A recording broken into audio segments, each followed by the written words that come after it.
Hello दोस्तों, मैं मुंशी प्रेमचंद की एक बहुत ही अच्छी कहानी आप लोगों के लिए लेकर आई हूँ। इस कहानी का नाम है बेटी का धन। बहुत ही अच्छी कहानी है, इसे पूरा एंड तक ज़रूर सुनना। कहानी अच्छी लगे तो प्लीज़ इसे एक लाइक और हमारे चैनल को सब्सक्राइब ज़रूर कर लेना, ताकि ऐसी ही मनोहर कहानियाँ आप लोगों को मिलती रहें। चलिए बढ़ते हैं कहानी की तरफ। बेतवा नदी दो कगारों के बीच इस तरह मुँह छिपाए हुए थी जैसे निर्मल हृदयों में सरस और उत्साह की मध्यम ज्योति छिपी रहती है। इसके एक कगार पर एक छोटा सा गांव बसा है, जो अपने भग्न जातीय चिन्हों के लिए बहुत ही प्रसिद्ध है। जातीय गाथाओं और चिन्हों पर मर मिटने वाले लोग इस भग्न स्थान पर बड़े प्रेम और श्रद्धा के साथ आते हैं, और गांव का बूढ़ा केवल सुक्खू चौधरी उन्हें उसकी परिक्रमा कराता और रानी के महल, राजा का दरबार और कुंवर के बैठके के मिटे हुए चिन्हों को दिखाता। वो एक उच्छ्वास लेकर रुंधे हुए गले से कहता, महाशय, एक वो समय था कि केवटों को मछलियों के इनाम में अशरफियाँ मिलती थीं। कहार महल में झाड़ू देते हुए अशरफियाँ बटोर ले सकते थे। बेतवा नदी रोज बढ़कर महाराज के चरण छूने आती थी। ये प्रताप और ये तेज था, परंतु देखो आज इसकी ये दशा है। इन सुंदर युक्तियों पर किसी का विश्वास जमाना चौधरी के बश की बात न थी, परंतु सुनने वाले उसकी सहृदयता तथा अनुराग के जरूर कायल हो जाते थे। सुक्खू चौधरी उदार पुरुष थे, परंतु जितना बड़ा मुंह था उतना बड़ा गिरास न था। 3 लड़के, 3 बहुएं और कई पौत्र पौत्रियां थीं। लड़की केवल एक गंगा जली थी, जिसका अभी तक गौना नहीं हुआ था। चौधरी की ये सबसे पिछली संतान थी। स्त्री के मर जाने पर उसने इसको बकरी का दूध पिला पिलाकर पाला था। परिवार में खाने वाले तो इतने थे, पर खेती सिर्फ एक हल्की होती थी। ज्यों त्यों होकर निर्वाह होता था। परंतु सुक्खू की वृद्धावस्था और पुरातत्व ज्ञान ने उसे गांव में वो मान प्रतिष्ठा प्रदान कर रखी थी, जिसे देखकर झगड़ू साहू भीतर ही भीतर जलते थे। सुक्खू जब गांव वालों के समक्ष हाकिमों से हाथ फेंक फेंक कर बातें करने लगता है और खंडरों को घुमा फिरा कर दिखाने लगता है, तो झगड़ू साहू, जो चपरासियों के धक्के खाने के डर से करीब नहीं फटकते थे, तड़प तड़प कर रह जाते हैं। अतः वे सदा उस शुभ अवसर की प्रतीक्षा करते रहते थे जब सुक्खू पर अपने धन द्वार प्रभुत्व जमा सकें। इस गांव के जमींदार ठाकुर जीतन सिंह थे, जिनकी बेगार के मारे गांव वालों के नाकों में दम था। उस साल जब जिला मजिस्ट्रेट का दौरा हुआ और यहाँ के पुरातन चिन्हों की सैर करने के लिए पधारे, तो सुक्खू चौधरी ने दबी जबान से अपने गांव वालों की दुख कहानी उन्हें सुनाई। हाकिमों से वार्तालाप करने में उसे तनिक भी भय न होता था। सुक्खू चौधरी को खूब मालूम था कि जीतन सिंह से रार मचाना सिंह के मुंह में सिर देना है, किंतु जब गांव वाले कहते थे कि चौधरी तुम्हारी ये मित्रता किस दिन काम आएगी, परोपकार सताम विभूतया, तब सुक्खू का मिजाज आसमान पर चढ़ जाता था। घड़ी भर के लिए वो जीतन सिंह को भूल जाता था। मजिस्ट्रेट ने जीतन सिंह से इसका उत्तर मांगा। उधर झगड़ू साहू ने चौधरी के इस साहसपूर्ण स्वामी द्रोह की रिपोर्ट जीतन सिंह को दी। ठाकुर साहब जलकर आग हो गए। अपने कारिंदे से बकाया लगान का बही मांगी। संयोगवश चौधरी के जिम्मे इस साल का कुछ लगान बाकी था। दूसरे गंगा जली का ब्याह करना था। छोटी बहू नथ की रट लगाए हुए थी, वो बनवानी पड़ी। इन सब खर्चों ने हाथ बिल्कुल खाली कर दिया था। लगान के लिए कुछ अधिक चिंता नहीं थी। वो इस अभिमान में भूला हुआ था कि जिस जवान में हाकिमों को प्रसन्न करने की शक्ति है, क्या वो ठाकुर को अपना लक्ष्य न बना सकेगी। बूढ़े चौधरी इधर तो अपने गर्व में निश्चिंत थे और उधर उन पर बकाया लगान की नालिश ठुक गई। सम्मन आ पहुंचा। दूसरे दिन पेशी की तारीख पड़ गई। चौधरी को अपना जादू चलाने का अवसर न मिला। जिन लोगों के बढ़ावे में आकर सुक्खू ने ठाकुर से छेड़छाड़ की थी, उनका दर्शन मिलना दुर्लभ हो गया। ठाकुर साहब के सहने और प्यादे गांव में चील की तरह मर डालने लगे। उनके भय से किसी को चौधरी की परछाई काटने का साहस न होता था। कचहरी यहाँ से 3 मील पर थी। बरसात के दिन रास्ते में ठोर ठोर पानी और उमड़ी हुई नदियाँ, रास्ता कच्चा, बैलगाड़ी का निभा नहीं, पैरों में बल नहीं, अथा अदम पैरवी में मुकदमा एक तरफा फैसला हो गया। कुर्की का नोटिस पहुंचा तो चौधरी के हाथ पांव फूल गए। सारी चतुराई भूल गई। चुपचाप अपनी खाट पर पड़ा पड़ा नदी की ओर ताकता और मन में कहता, क्या मेरे जीते ही जी घर मिट्टी में मिल जाएगा। मेरे इन बैलों की सुंदर जोड़ी के गले में आहा, क्या दूसरों का जुआ पड़ेगा। ये सोचते सोचते उसकी आंख भर आती। वो बैलों से लिपटकर रोने लगता। परंतु बैलों की आंखों में आंसू क्यों जारी थे? वे नाद में मुंह क्यों नहीं डालते? क्या उनके हृदय पर भी अपने स्वामी की दुख की चोट पहुंच रही थी? फिर वो अपने झोंपड़े को बिकल नैनों से निहार कर देखता और मन में सोचता, क्या हमको इस घर से निकलना पड़ेगा? ये पूर्वजों की निशानी क्या हमारे जीते जी छिन जाएगी? कुछ लोग परीक्षा में दृढ़ रहते हैं और कुछ लोग इसकी हल्की सी आँच भी नहीं सह सकते। चौधरी अपनी खाट पर उदास पड़े पड़े घंटों अपने कुलदेव महावीर और महादेव को मनाया करता और उनका गुणगान गाया करता। उसकी चिंता दग्ध आत्मा को और कोई सहारा न था। इसमें कोई संदेह न था कि चौधरी की 3 बहुओं के पास गहने थे, पर स्त्री का गहना ऊख का रस है जो पेरने से ही निकलता है। चौधरी जाति का ओछा पर स्वभाव का ऊंचा था। उसे ऐसी नीच बात बहुओं से कहते संकोच होता था। कदाचित तो ये नीच विचार उसके हृदय में उत्पन्न ही नहीं हुआ था। परंतु तीनों बेटे यदि जरा भी बुद्धि से काम लेते तो बूढ़े को देवताओं की शरण लेने की आवश्यकता न होती।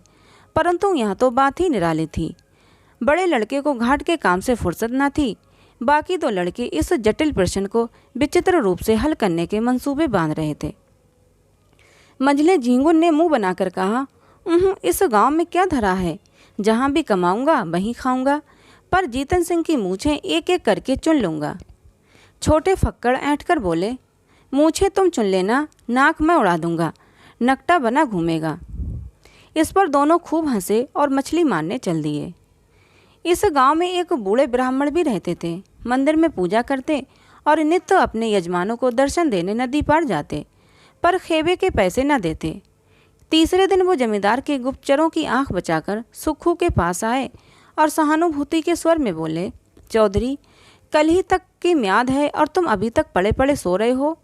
क्यों नहीं घर की चीज़ें वस्तु ढूंढ ढांड कर किसी और जगह भेज देते?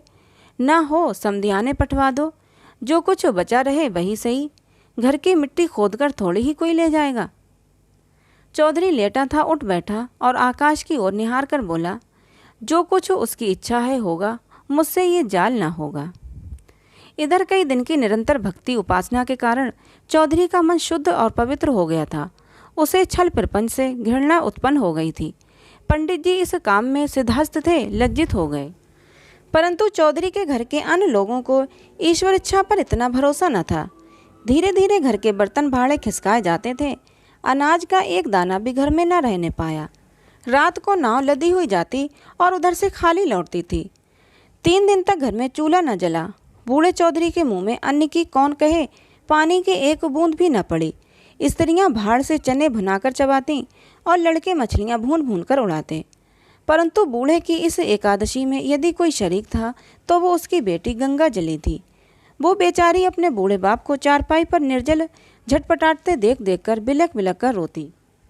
लड़कों को अपने माता पिता से वो प्रेम नहीं होता जो लड़कियों को होता है। गंगा जली इस सोच विचार में मग्न रहती कि दादा की किस भांति सहायता करूं। यदि हम सब बहन भाई मिलकर जीतन सिंह के पास जाकर दया भिक्षा की प्रार्थना करें तो वे अवश्य मान जाएंगे, परंतु दादा को कब ये स्वीकार होगा? वो यदि एक बड़े साहब के पास चले जाएं तो सब कुछ बात की बात में बन जाए, किंतु उनकी तो जैसे बुद्धि मारी गई है। इसी उधेड़बन में उसे एक उपाय सूझ पड़ा। कुम्हलाया हुआ मुखबिंद खिल उठा। पुजारी जी सुक्खू चौधरी के पास से उठकर चले गए थे और चौधरी उच्च स्वर से अपने सारे देवताओं को पुकार पुकार कर बुला रहे थे। निदान गंगाजली उनके पास आकर खड़ी हो गई। चौधरी ने उसे देखकर विस्मित स्वर में पूछा, क्यों बेटी, इतनी रात गए क्यों बाहर आई? गंगाजली ने कहा, बाहर रहना तो भाग्य में लिखा है, घर में कैसे रहूं? सुक्खू ने जोर की हाँक लगाई। कहाँ गए तुम कृष्ण मुरारी, मेरे दुख हरो। गंगाजली खड़ी थी, बैठ गई और धीरे से बोली, भजन गाते तो आज 3 दिन हो गए।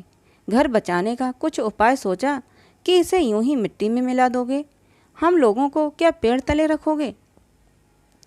चौधरी ने व्यथित स्वर से कहा, बेटी, मुझे तो कोई उपाय नहीं सूझता। भगवान जो चाहेंगे होगा।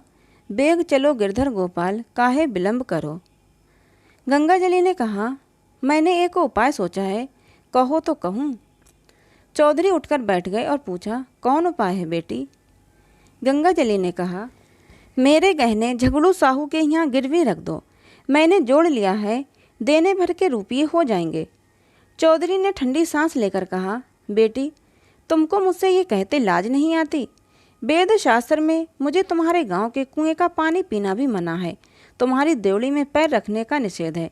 क्या तुम मुझे नरक में ढकेलना चाहती हो? गंगाजली उत्तर के लिए पहले से ही तैयार थी। बोली, मैं अपने गहने तुम्हें थोड़ी देती हूँ, इस समय लेकर काम चलाओ, चैत में छुड़ा देना। चौधरी ने कड़क कर कहा, ये मुझसे ना होगा। गंगाजली उत्तेजित होकर बोली, तुमसे ये ना होगा तो मैं आप ही जाऊंगी, मुझसे घर की दुर्दशा नहीं देखी जाती। चौधरी ने झुंझलाकर कहा, बिरादरी को कौन मुंह दिखाऊंगा? गंगाजली ने चिढ़कर कहा, बिरादरी में कौन ढंडोरा पीटेगा? चौधरी ने फैसला सुनाया, जग हंसाई के लिए मैं अपना धर्म न बिगाड़ूंगा। गंगाजली बिगड़ कर बोली, मेरी बात नहीं मानोगे तो तुम्हारे ऊपर मेरी हत्या पड़ेगी, मैं आज ही बेतवा नदी में कूद पड़ूंगी। तुमसे चाहे घर में आग लगते देखा जाए, पर मुझसे न देखा जाएगा। चौधरी ने ठंडी सांस लेकर कातर स्वर में कहा, बेटी मेरा धर्म नाश मत करो, यदि ऐसा ही है तो अपनी किसी भावज के गहने मांग कर लाओ। गंगाजली ने गंभीर स्वर से कहा, भावजों से कौन अपना मुंह नुचवाने जाएगा? उनको फिक्र होती तो क्या मुंह में दही जमा था, कहती नहीं। चौधरी निरुत्तर हो गए। गंगाजली घर में जाकर गहनों की पिटारी लाई और एक एक करके सब गहने चौधरी के अंगोछे में बांध दिए। चौधरी ने आंखों में आंसू भरकर कहा, हाय राम, इस शरीर की क्या गति लिखी है। ये कहकर उठे, बहुत तो संभालने पर भी आंखों में आंसू न छिप सके। रात का समय था। बेतवा नदी के किनारे किनारे मार्ग को छोड़कर सुक्खू चौधरी गहनों की गठरी कांख में जब आए, इस तरह चुपके चुपके चल रहे थे मानो पाप की गठरी लिए जाते हैं। जब वो झगड़ू साहू के मकान के पास पहुँचे तो ठहर गए, आंखें खूब साफ की, जिसमें किसी को ये बोध न हो कि चौधरी रोता था। झगड़ू साहू धागे की कमानी की एक मोटी ऐनक लगाए वही खाता फैलाए हुक्का पी रहे थे और दीपक के धुंधले प्रकाश में उन अक्षरों के पढ़ने की व्यर्थ चेष्टा में लगे थे जिनमें स्याही की बहुत किफ़ायत की गई थी। बार बार ऐनक को साफ करते और आंख मलते, पर चिराग की बत्ती उकसाना या दोहरी बत्ती लगाना शायद इसलिए उचित नहीं समझते थे कि तेल का अपव्यय होगा। इसी समय सुक्खू चौधरी ने आकर कहा, जय राम जी। झगड़ू साहू ने देखा, पहचान और बोले, जय राम जी की चौधरी, कहो मुकदमे में क्या हुआ? ये लेन देन बड़े झंझट का काम है, दिन भर सिर उठाए छुट्टी नहीं मिलती। चौधरी ने पोटली को खूब सावधानी से छिपाकर लापरवाही के साथ कहा, अभी तक तो कुछ नहीं हुआ, कल इजराय डिग्री होने वाली है, ठाकुर साहब ने न जाने कब का बैर निकाला है, हमको 2-3 दिन की भी मोहलत होती तो डिग्री जारी ना होने पाती। छोटे साहब और बड़े साहब दोनों हमको अच्छी तरह जानते हैं। अभी इसी साल मैंने उनसे नदी किनारे घंटों बात की, किंतु एक तो बरसात के दिन, दूसरे एक दिन की भी मोहलत नहीं, क्या करता। इस समय मुझे रुपयों की चिंता है। झगड़ू साहू ने विस्मित होकर पूछा, तुमको रुपयों की चिंता? घर में भरा है, वो किस दिन काम आवेगा? झगड़ू साहू ने ये व्यंग बाढ़ नहीं छोड़ा था।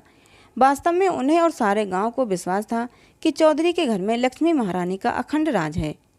चौधरी का रंग बदलने लगा। बोले, साहू जी, रुपया होता तो किस बात की चिंता थी, तुमसे कौन छिपावे। आज 3 दिन से घर में चूल्हा नहीं जला, रोना पीटना पड़ा है। अब तो तुम्हारे बसाए बसूंगा। ठाकुर साहब ने तो उजाड़ने में कोई कसर न छोड़ी। झगड़ू साहू जीतन सिंह को खुश रखना जरूर चाहते थे, पर साथ ही चौधरी को भी नाखुश करना मंजूर ना था। यदि सूद दर सूद जोड़कर मूल तथा ब्याज सहज में वसूल हो जाए तो उन्हें चौधरी पर मुफ्त का एहसान लादने में कोई आपत्ति न थी। यदि चौधरी के अफसरों की जान पहचान के कारण साहू जी का टैक्स से गला छूट जाए तो अनेकों उपाय करने, अहलकारों की मुट्ठी गर्म करने पर भी नित्य प्रति उनकी तोंद की तरह बढ़ता ही जा रहा था। तो क्या पूछना।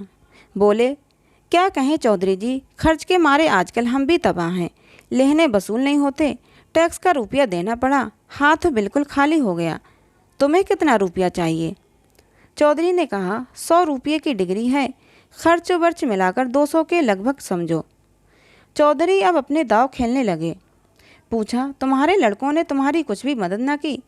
वो सब भी तो कुछ ना कुछ कमाते हैं। साहू जी का ये निशाना ठीक पड़ा। लड़कों की लापरवाही से चौधरी के मन में जो कुत्सित तो भाव भरे थे वो सजीव हो गए।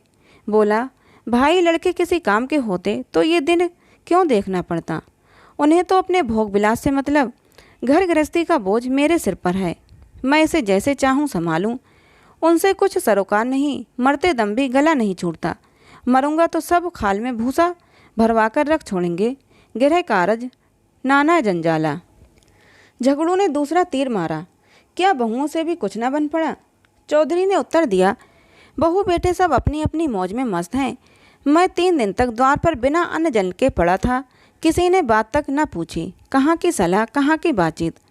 बहुओं के पास रुपये नहीं, पर गहने तो हैं, बेबी मेरे बनवाए हुए। दुर्दिन के समय यदि 2-2 थान उतार देती तो क्या मैं छुड़ा न देता? सदा यही दिन थोड़े ही रहेंगे। झगड़ू समझ गए कि ये महज जबान का सौदा है, और वो जबान का सौदा भूल कर भी ना करते थे। बोले, तुम्हारे घर के लोग भी अनूठे हैं। क्या इतना भी नहीं जानते कि बूढ़ा रुपये कहाँ से लाएगा? अब समय बदल गया, या तो कुछ जायदाद लिखो या गहने गिरवी रखो, जब जाकर कहीं रुपया मिले। इसके बिना रुपया कहाँ? इसमें भी जायदाद में सैकड़ों बखेरे पड़े हैं। सुबीता गिरवी रखने में ही है। हाँ, तो जब घर वालों को इसकी कोई फिक्र नहीं तो तुम क्यों व्यर्थ जान देते हो? यही होगा ना कि लोग हंसेंगे।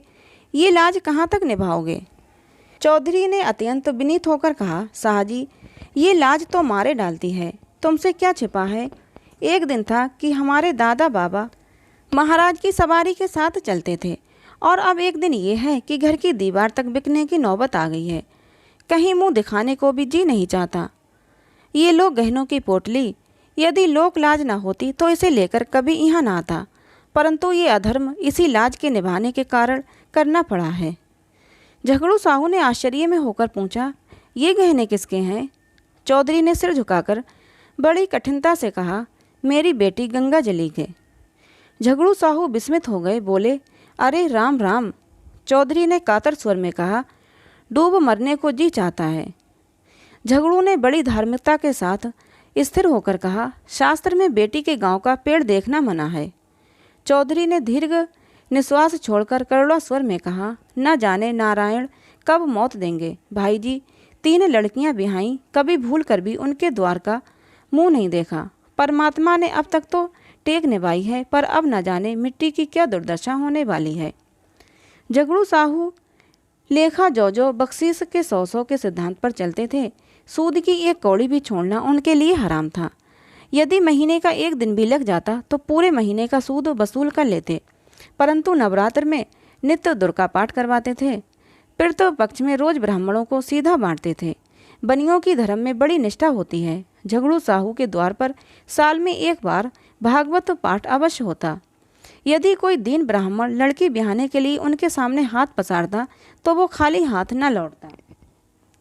भीख मांगने वाले ब्राह्मणों को चाहे वो कितने ही संडे मुसंडे हों, उनके दरवाजे पर फटकार नहीं सुननी पड़ती थी।